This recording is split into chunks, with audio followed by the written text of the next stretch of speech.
Écoutez, c'est une tuerie. C'est sûr. The film begins by introducing Driss, a man brimming with energy despite leading a rather unremarkable life. One day, Driss attends an interview for a position as a caretaker for a man named Philip, who is paralyzed but incredibly wealthy. Unlike the other candidates, Driss isn't there for the job.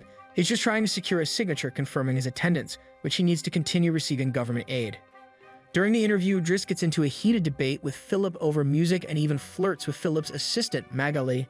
Initially annoyed by Driss's behavior, Philip considers rejecting him, but ultimately, out of pity, agrees to sign Driss's paperwork the following day. Before leaving the mansion, Driss sneaks a decorative egg from Philip's home and returns to his cramped apartment, where he lives with his siblings. When his mother returns from work, she's furious, as Driss had been missing for 6 months and remained jobless.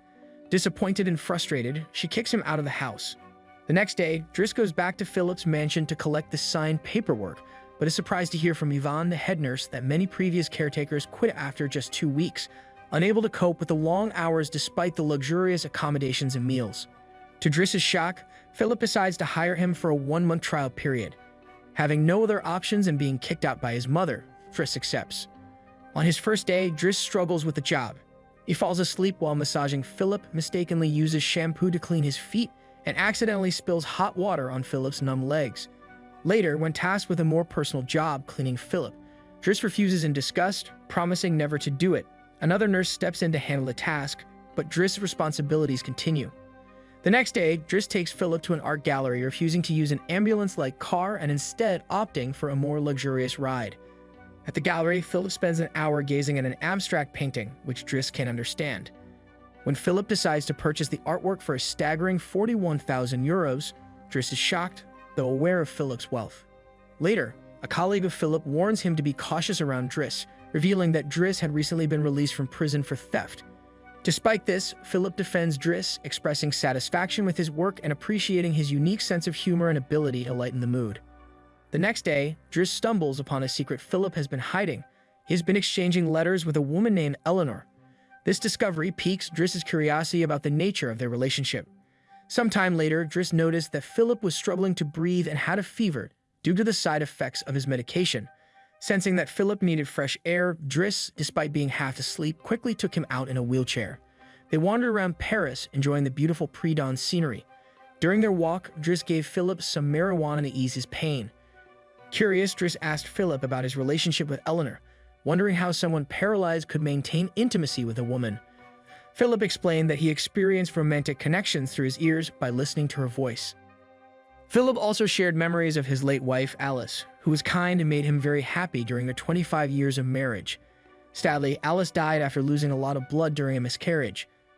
Philip adopted a daughter, Elisa, after Alice's death, but he admitted that what pained him most wasn't his illness, but the loss of Alice.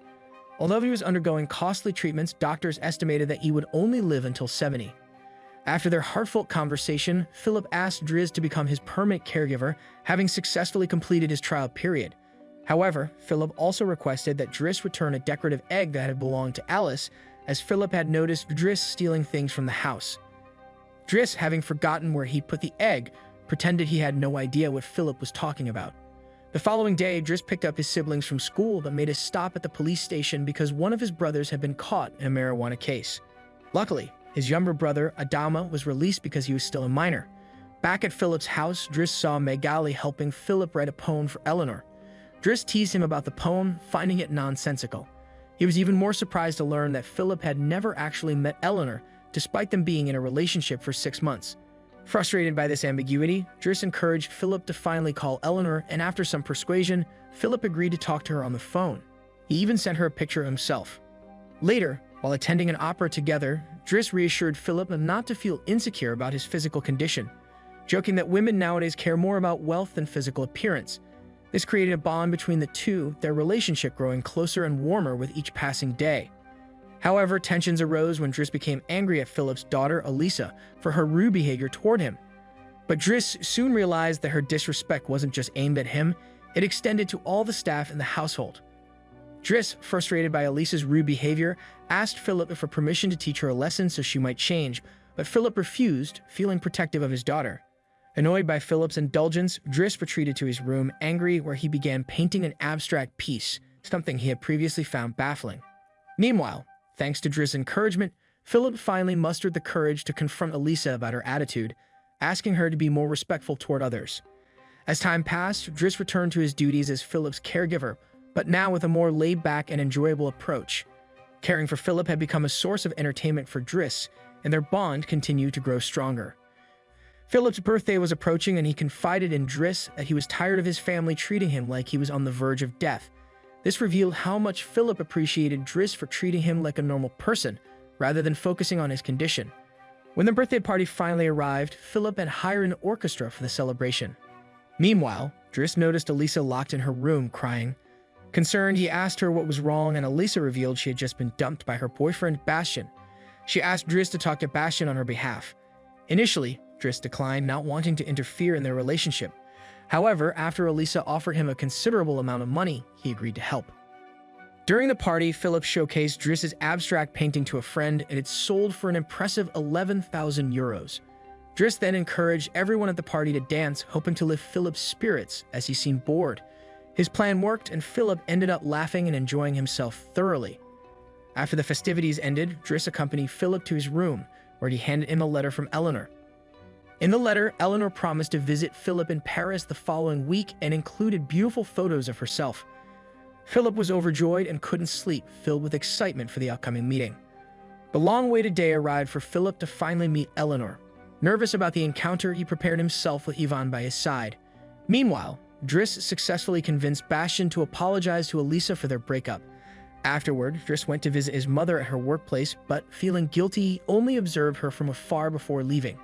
At the same time, Philip anxiously waited for Eleanor, fearing she might be disappointed when she saw him in his disabled state. Overcome with nerves, Philip decided to leave before meeting her. However, as he was leaving, he unknowingly passed by Eleanor, a beautiful, elegant woman, without realizing it was her. Days passed, and Philip tried to move on from the missed opportunity with Eleanor. One day, he invited Driss on a private plane trip. During the flight, Philip gave Driss 11,000 euros from the sale of his abstract painting, complimenting Driss' artistic skill. They spent the next day sightseeing and enjoying each other's company, their relationship now more like that of close friends rather than employer and caretaker. Upon their return, Driss was met by his younger brother, Adama, who had been kicked out of their home after getting involved in another marijuana incident. Frustrated, Driss scolded Adama for causing trouble again. Shortly after, Philip called Driss into his room for a more personal conversation, asking about Driss' past. Driss opened up, revealing that he was an orphan from Senegal, adopted when he was 8 years old. The woman he referred to as mother was actually his aunt, and his real name was Bakary. Driss also shared that Adama was born out of wedlock, as their mother had become pregnant after a troubled youth. Philip listened with mixed emotions, realizing that despite Driss' upbeat demeanor, he carried a heavy burden from his past. Moved by Driss' story, Philip suggested that Driss stop being his nurse to focus on addressing his personal problems and to seek greater opportunities. Philip didn't want Driss to be a caregiver forever and believed he deserved more success in life. He also assured Driss that his work and companionship had been exceptional, making it clear that he valued Driss deeply. Though Philip didn't want Driss to leave, he knew that as a friend, he had to let him go for his own good. The next morning, as Driss prepared to depart, the other nurses at Philip's home were visibly saddened by his departure, as his presence had brought joy and laughter to the house. Driss and his brother Adama left Philip's home, and on the way, they decided to visit their mother, who had just returned from work. They both apologized and helped carry her bag, knowing that no matter how angry she had been for kicking them out, she would always forgive them. Together, the three of them walked home as a family. Sometime later, Driss applied for a job as a courier. Meanwhile, Philip had hired a new nurse, but this one wasn't like Driss. Without Driss' lightheartedness, Philip became more withdrawn and less comfortable.